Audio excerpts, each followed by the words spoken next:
بسم اللہ الرحمن الرحیم۔ السلام علیکم جناب۔ سٹوری میں نے ایک ہی شیئر کرنی ہے اور سٹوری یہی ہے کہ عمران خان صاحب گرفتار ہو چکے ہیں۔ کچھ کو ان کی گرفتاری کا شدت سے انتظار تھا اور کچھ کو ان کی گرفتاری کا شدت سے خدشہ تھا۔ جن کو خدشہ تھا ان کے خدشہ پورا ہو گیا اور جن کو انتظار تھا ان کا انتظار پورا ہو گیا ہے اور عمران خان صاحب گرفتار ہو گئے ہیں۔ الحمدللہ ظفر نقوی کی ہر سٹوری سچی ثابت ہوئی ہے۔ مجھے آپ لوگ ایک عرصے سے میسج کر رہے ہیں اور خصوصاً پچھلے کچھ دنوں سے اور بار بار کہہ رہے ہیں کہ نقوی صاحب فلاں تو یہ کہہ رہے ہیں، فلاں صاحب تو یہ کہہ رہے ہیں، آپ کہہ رہے ہیں چیپٹر کلوز ہو گیا ہے۔ میں ان کو میسج کا جواب دیتا، ان فلاں صاحب کے ساتھ بھی میرا احترام کا تعلق ہے۔ فلاں صاحب بہت بڑے بڑے صحافیوں کا نام لے رہے تھے آپ لوگ، آپ یاد کیجئے، لیکن یہ کل بھی میں نے کہا عمران خان کے لیے بری خبر ہے۔ میں نے اوپر تھم نیل پہ لگایا ہے، میں نے یہ کہا عمران خان کا چیپٹر کلوز ہو گیا ہے۔ اس میں میں آپ کے ساتھ بہت ساری تفصیلات شیئر کرتا ہوں، لیکن اب کی بار بھی یہی کہوں گا کہ ان یتیم بچوں کو نہیں بھولنا۔ میں جلدی آپ کا ٹائم ویسٹ نہیں کرنا چاہتا۔ یہ نمبر ڈسپلے ہو رہا ہے اور ہم نے 100 یتیم بچوں کو سکول بھیجنا ہے اور اللہ کے کرم اور آپ کے تعاون سے ہوگا۔ یہ سب سے پہلے تو یہ ویڈیو آپ کو نظر آ رہی ہے، یہ وہ گرفتاری کی ویڈیو ہے۔ آپ کو ایکسکلوسیو معلومات بھی دوں گا، آپ کو اب کیا ہوگا یہ بھی بتاؤں گا۔ ذرا آپ نے ساتھ رہنا ہے میرے۔ میں بہت ہی کم ویڈیوز میں کہتا ہوتا ہوں کہ آپ نے پوری ویڈیو دیکھنی ہے، ساتھ رہنا ہے۔ آپ کو بہت ساری میں نے آپ کو ایکسکلوسیو ویڈیوز بھی کوئی دکھانی ہے۔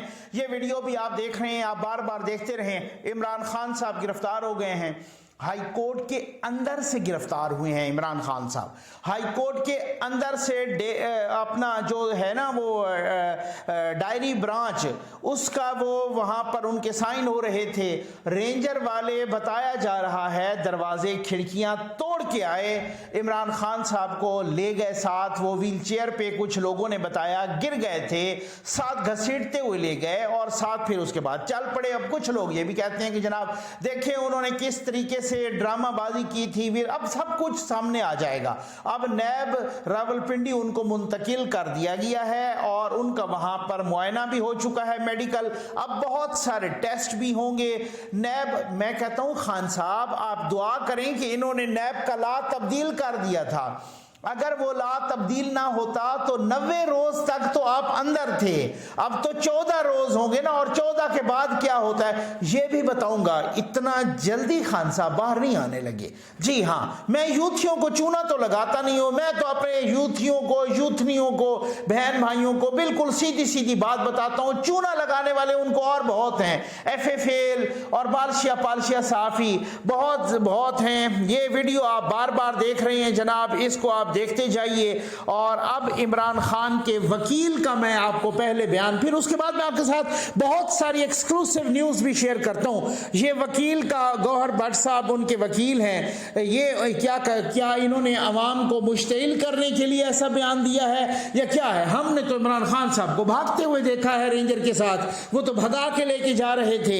یہ جناب یہ گوہر بٹ صاحب کی پہلے گفتگو سنیں، پھر عمران خان صاحب نے لاہور سے آتے ہوئے آج صبح جو سٹیٹمنٹ دیا تھا، آپ بھی میری گواہی دیں گے، اس سٹیٹمنٹ کو سننے کے بعد کوئی بھی باشعور انسان اسیس کر سکتا ہے، گیس کر سکتا ہے کہ یہی ہونا تھا جو ابھی ہوا ہے۔ یہ گوہر بٹ کو سنیے۔ تو ہم نے ریپیٹیشن فائل کی ہوئی تھی نیب سے خلاف، جو القادر